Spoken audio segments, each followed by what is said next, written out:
How do I still look like this? I'm still very fat. I need to slim down. I'm so hungry. I need to eat, but I'm still very fat.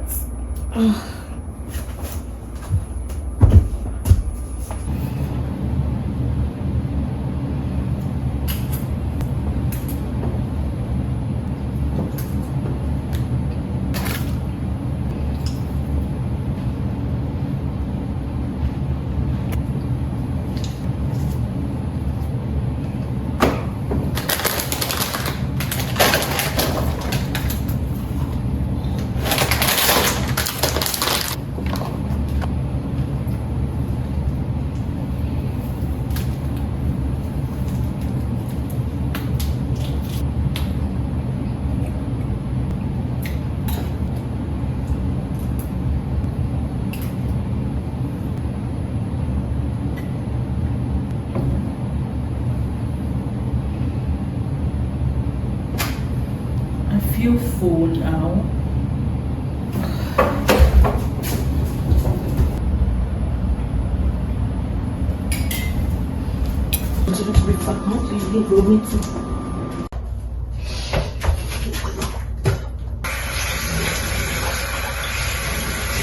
Do I still look like this?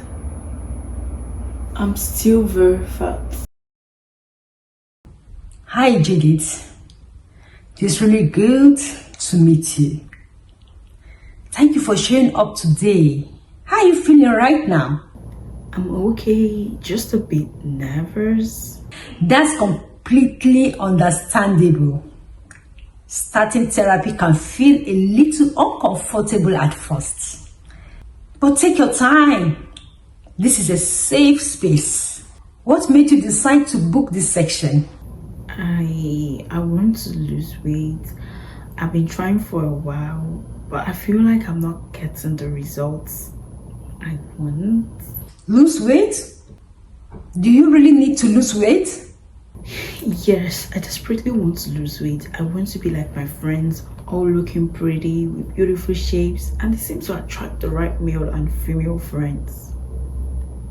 I can see that this is really important to you.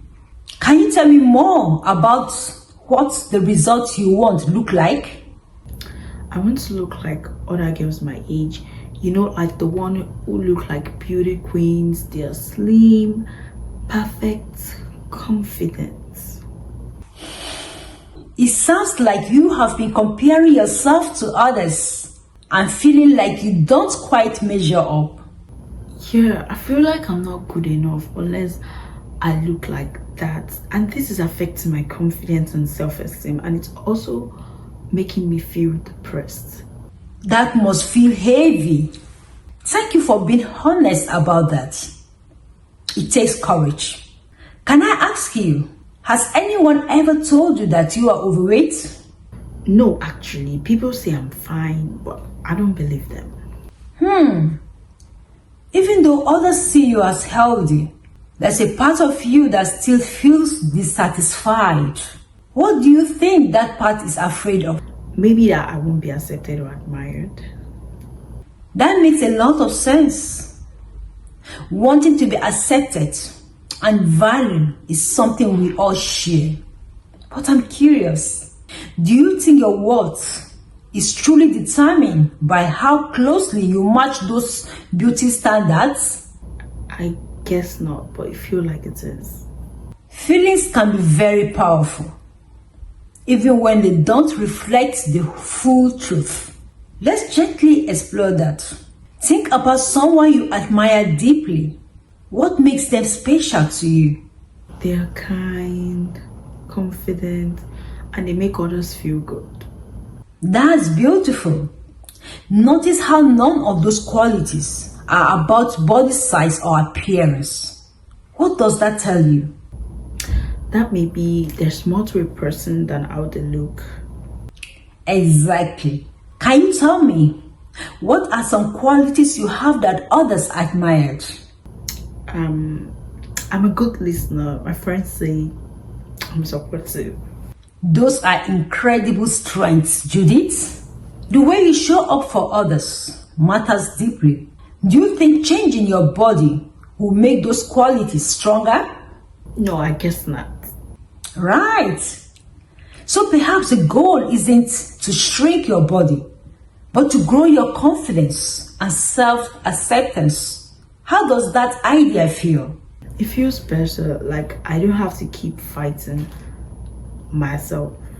That's a powerful realization. Instead of focusing on losing weight, what if we focus on caring for your body, nourishing it, moving it in ways that feel good, and appreciating what it already does for you? I've never thought about it like that. I've been so harsh on myself. Many people are, but you deserve kindness from others and from yourself. What will it look like to treat your body with compassion this week? Maybe eating properly instead of skipping meals or starving, and not to deliberately induce vomiting just after eating, or taking laxative medications to purge out the food anytime I eat, and not criticizing myself in the mirror. Those are wonderful steps. Small but very meaningful. And remember, change doesn't happen overnight. It is a process, and you are already on your way. I feel better, like I don't have to chase something unrealistic anymore. I'm glad to hear that. You are already enough, Judith, just as you are, and we can keep working together to strengthen that belief. But before I end this section, I would like to first share with you one of our beautiful success stories that I was able to achieve with one of our clients. And secondly, I will also educate you about this condition. The client was repeatedly bullied due to her looks, but she was very intelligent. However, instead of focusing her attention on her intelligence, she focused all her attention on her looks and how she was being badly treated. She ignored the amazing intelligence she had. When she was brought in here by her mom, she was already at the point of contemplating suicide. She was deeply depressed, already self-harming using razor blades to cut her wrists. But with God's help and with the support she received here and from her family, she was able to focus more on how to develop her intelligence while trying her best to take care of her physical appearance and mental health. So while her beautiful friends were busy going for parties and hanging out with their boyfriends, some even ended up being pregnant or having an abortion, she focused more and more on her studies. To cut a long story short, she completed her secondary school studies with flying colors, had scholarship to study law, and eventually got work in the USA.